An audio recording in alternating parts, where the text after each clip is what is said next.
The Madonna-whore dichotomy is a mindset that almost all men have that we don't realize and that can easily be wrecking our relationships and our ability to understand women. I teach this concept to every one of my clients because it's such a key element in understanding both how you think about women and their sexuality and understanding a lot of women's behavior. So first, let me explain what the Madonna-whore dichotomy is. Now, the Madonna-whore dichotomy is the idea that women have a dual nature. Now, on one side, we have the whore. The whore is the woman who does anything with anyone for the right price. And then on the other side, we have the Madonna. Now, I'm not talking about Madonna the singer. I'm talking about who she took her name from. Madonna is the mother of Jesus in the Catholic Church. Madonna comes from the Italian for my mom, my mother, the Virgin Mary, mother of Jesus. And Madonna actually took that name and used it as a way to generate controversy around her and build her fame, because when she started out, she did videos that were much more sexual than people were accustomed to at the time. And she wore her bra on the outside of her underwear, and it was very scandalous for her to be using her sexuality in a very open and provocative way, while also aligning herself with the Virgin Mother of Jesus by calling herself Madonna. And this was a great publicity stunt, and it's one of the reasons why she was so successful and continued to be successful in her career. So we're talking about Madonna as in Jesus' mother, Madonna. The woman that is so pure that not only was she chosen by God to give birth to his son, but she even did it without having dirty, dirty sex. Now, I want to be clear that I don't have a particular religious belief.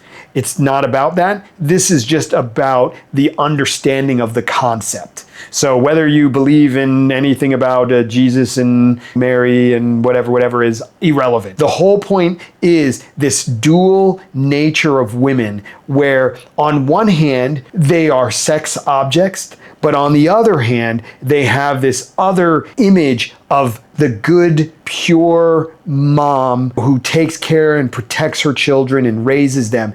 And that women have to sort of navigate this dichotomy. And for men essentially kind of impose this on women. Now, I hesitate to say they impose it on women. This is more something that is a combination of basic human desires, because of course sexuality is a very basic human desire, along with hunger and thirst. And it's a very core and key desire. Obviously, without that desire for sex, we wouldn't exist, right? I mean, the desire for sex is what leads to procreation and reproduction. And so it's a very key component of being human, in the same way that thirst and hunger mean that we eat and drink so that we survive. So this is like a key core component of being human, is sexuality. And in culture, the issue is that sexuality can be destructive if it's carried to its greatest extent. And on the other side, we have the imperative of motherhood and raising children and being the protector and guide for babies because they're so small and vulnerable. And because of these two things kind of clash, it's a challenge for people to negotiate. And when I say negotiate, I mean to move through life while balancing these two things. Now, traditionally, when this is talked about, it's talked about as a dichotomy, but I would say that it's not really useful to call it a dichotomy. It's much more useful to think of it as a scale. Do women like doing whorish things? Of course they do. Of course. Women like sex, enjoy being sexual. If it was something that only men were into, then there wouldn't be so much sexuality out there. And until the sexual revolution, the female sexuality was really controlled a lot more carefully. After the sexual revolution, when society essentially loosened the restraints on female sexuality, women went wild.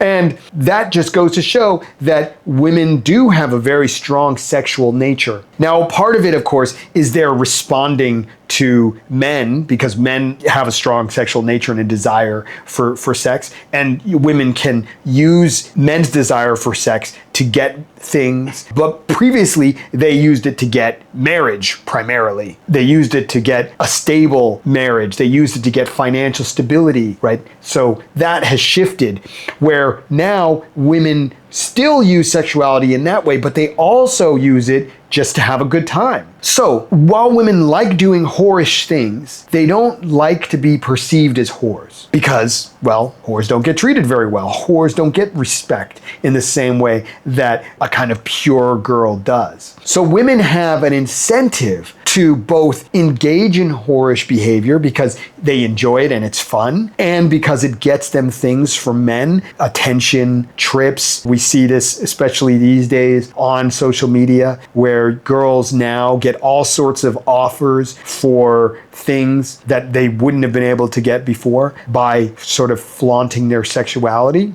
And so you get this aspect. But on the other side, of course, they also want to be respected and they want to be treated well. And so they also have to display this kind of pure, good girl. They have to cultivate that image as well. And so it's a difficult balancing act. And so women manage it in various ways. So this is one of the reasons why guys tend to be concerned with things like, how many sexual partners a woman has had. Why guys don't like the idea of being with an easy girl. Because for them, when they think of her in that way, that puts her in the whore category, more so in the whore category. And because of that, they don't feel that they should be serious about her. They don't think that they should have to treat her as well because they think, oh, well, she gave it away to so many guys. Why do I need to do so much for her? And women, of course, are aware of this, which is why women tend to be a little bit cagey about their sexual history, why they don't like to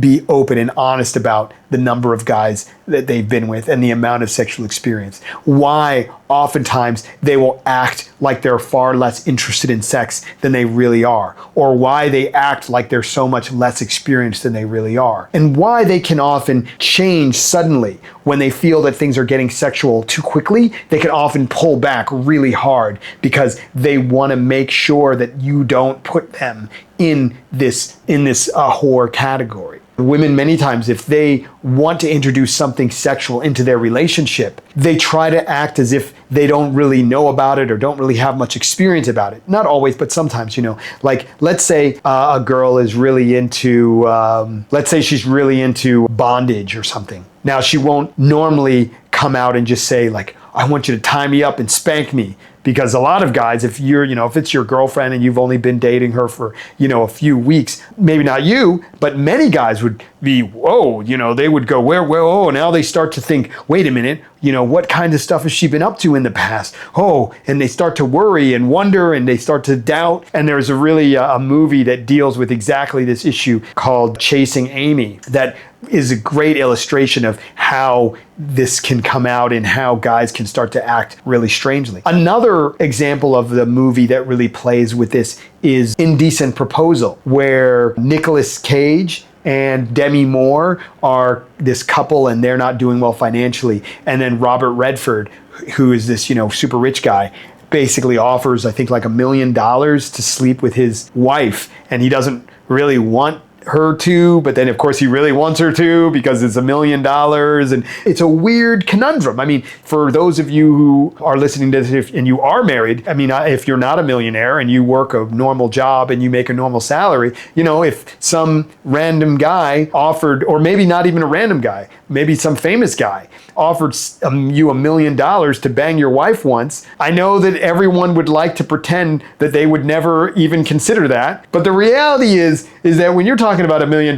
you really should consider that. And from my perspective, it's more about whether you can handle it emotionally.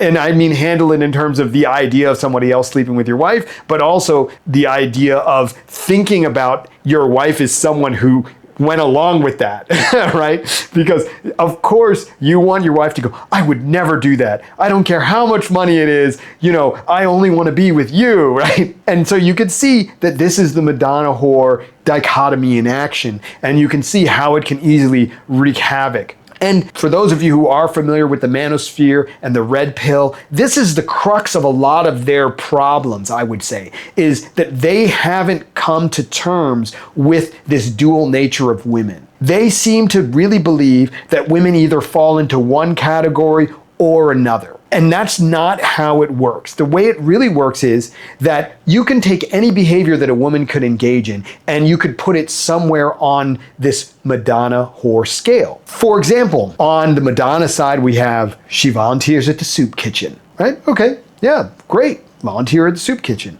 Obviously very much on the Madonna side. Some other examples of things that are obviously on the Madonna side, she takes care of her sick mother, or she goes out with her grandmother for lunch. Those are some examples of really obviously very much things that are on the Madonna side. On the whore side, we have blowing a guy in the bathroom who she just met, right? If it's her longtime boyfriend, not as whorish, right? I mean, if it's her boyfriend that she's been dating for 3 years, certainly not going to be considered as whorish. But at the same time, you wouldn't really put that in Madonna on the Madonna side either, right? So one of the things that happens is that oftentimes, and actually this can go both ways, depending on, and a lot of times this depends on how you are and how you interact with women. So you get the nice guy, the proverbial nice guy, and they get the Madonna perspective from their girl. Their girl shows them the Madonna side because they know that that's what that guy is going to respond positively to.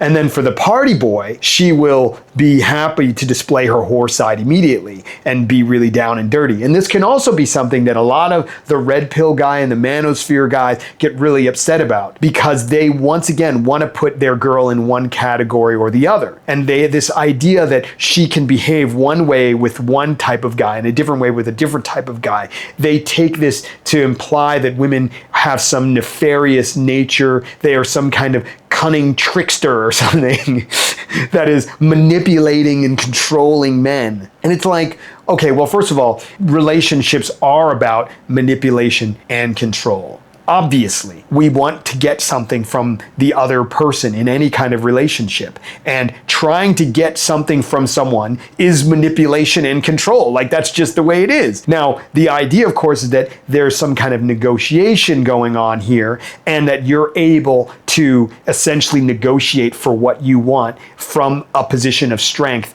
because you're a guy who has something to offer. Now, oftentimes, this is really the crux of the problem, that a lot of times women, because especially attractive women, they start to develop what I like to call table stakes. They start to develop table stakes very early on. And what that means is that because women, just by the nature of being women, if they're attractive, they've got a vagina, they automatically have some value, right? And I've talked about this in another video, so I'm not going to go into too much detail here, but they automatically have some value. Whereas guys, in general, unless you were especially gifted by genetics to be in the top 20% of men, you basically go in the other bucket. And the other bucket means that you don't have anything much to offer just by being born. And you only have something to offer by developing yourself, developing skills, developing knowledge, developing wisdom, by being productive, by having something that makes you unique in comparison to other men. So women, because they have, especially beautiful women, because they have something to offer from a young age, they very early on start to get experience. They get approached from men very early on and continuously. So they are continuously and often getting lots of opportunity to learn what men are like, to start to understand what men are like, to try and get what they want from men. And then when you as a guy are 23, unless you're, particularly gifted and skilled in some way, then you don't have as many opportunities. And also, usually those opportunities are not going to be inbound opportunities. Those are opportunities you have to go out and seek. So automatically more energy is required. And so you're going to have less experience in general. When you get to be, let's say 25, generally most attractive women that you're going to be really interested in are going to have way better skills than you are at that same age, in terms of being able to manipulate and control to get what they want. Now, I also want to point out that in relationships and in dating, manipulation and control doesn't mean that the person wants something bad to happen to you. A lot of guys look at it that way and they say, oh, this girl is trying to take advantage of me. And it's like, she's probably not trying to take advantage of you. She's just trying to get what she wants. And either you're a person who doesn't mind giving her that, or you are a person who doesn't really understand how to negotiate well enough to be able to only give her what you're willing to give for what you're getting, right? And that's a skill. It's hard and it takes time. It certainly took a lot of time for me to learn this stuff, which is why it is that I could start to teach other guys about it, because it was a long road for me. If you're serious about improving your relationship, I invite you to take a quick quiz to see if I can help solve your problems. Click the link below and talk to you soon. So people are not usually trying to take advantage of other people. They're just trying to get what they want. And whether you've been taken advantage of is only a matter of perspective. You're being taken advantage of if you gave up more than you wanted and got less than you expected. Many people would say they got taken advantage of in this case. But I would say that while that's true, it's up to you to develop your knowledge so that you aren't so naive that you can be taken advantage of. And once again, taken advantage of is a matter of perspective. There are plenty of guys who will happily, for example, buy a girl and her friends a round of drinks at a club or a bar, and those guys don't care if the girl even talks to them. They just say, oh yeah, those are some hot girls, I'll buy them some drinks. And they don't care. It's just fun for them. No big deal at all. And I know plenty of guys that are like that. And so from their perspective, they're not being taken advantage of. Whereas another guy might buy a girl a drink, one drink, just her, not her friends, and then the girl talks to him for 5 minutes and then disappears, and he gets all riled up and upset about it. Now, I'm not saying which one is right and which one is wrong. I don't have an opinion about that, because that's up to you to decide according to what your expectations are and what you're willing to give in return for what you get. I have a friend who he thinks that if you work 8 hours a day and you really work as hard as you can for that 8 hours a day, then you're a fucking chump, right? He thinks that when you work 8 hours a day, your real effort should be in trying to do the minimum amount of work you can while appearing that you're the perfect employee, right? So for him, if you are working hard and giving your boss the full amount, then you're just a chump. So everyone has their own standard. So as I was saying, women have to manage their image. So for a lot of times, the reason why girls will be less sexual with the guys they want to date long term is because they feel that it's important to manage their image with the guy that they think is a good long-term prospect. Whereas if it's a guy that they have no interest in having a relationship with because they don't think he's the kind of person they want to date, then they could engage in their whorish side with him with no problem, because how he thinks about her isn't an issue, because she doesn't care if he thinks well of her, because she's not trying to have more from him. But there's another case where the girl will engage in more whorish behavior with a guy because she feels like that's the only way that she can lock him down. This is another aspect. And so really, from my perspective, what a lot of guys should be doing is that they should be making it clear, and not meaning they should say it directly. There's a difference between communicating clearly and saying something directly. And maybe that's something I'll talk about in another video. They need to communicate to the girl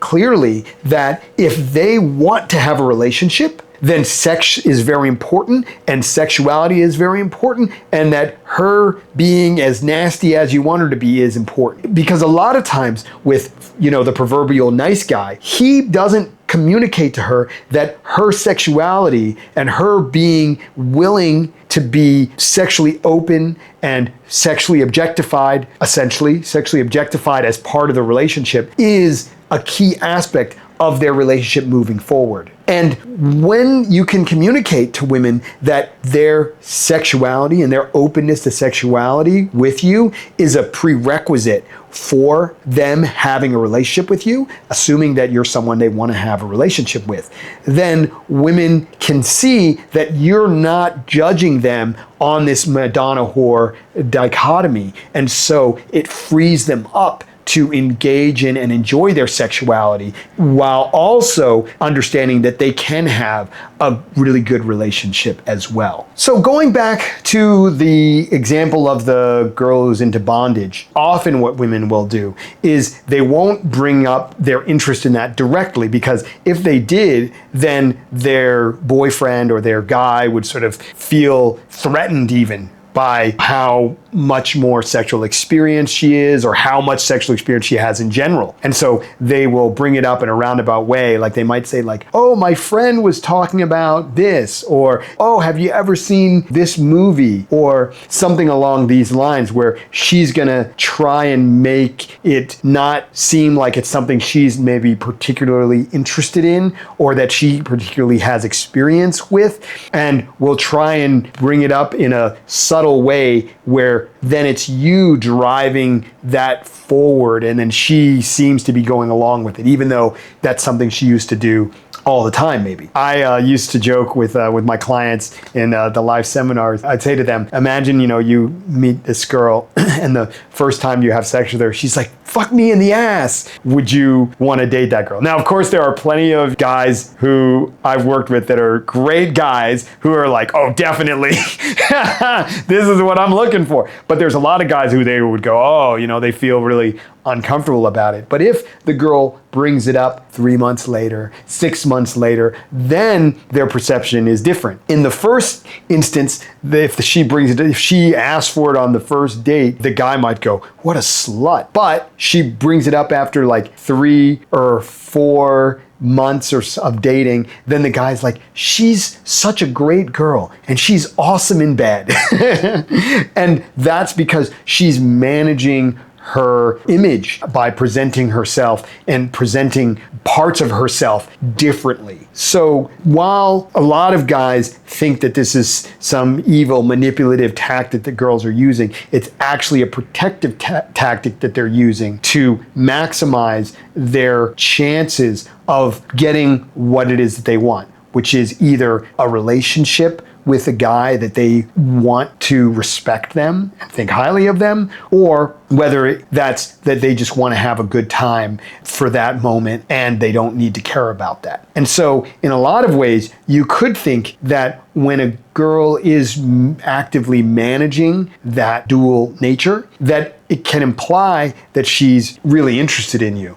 And I know, once again, of course, it's natural that guys get upset about this. They think, oh, for another guy, she just threw it at him. But for me, she's making me wait. And they get really upset about this. But as I said, one, you should understand why she's doing it that way. And two, there are things that you can do so that she doesn't act that way. And I'm going to give you a couple of examples. One of the ways that I manage this Madonna whore dichotomy is through telling women stories from my life that make it clear that I'm not going to be judgmental about their sexuality. One example of a story that I like to tell is I say about a guy that I was friends with a long time ago, and I basically tell the story like this. It was really weird. I used to have this friend, and he started seeing this girl, and she seemed like a really nice girl. And I said to him, oh yeah, the girl really seems really nice, And he said, oh, she's a slut. And I was like,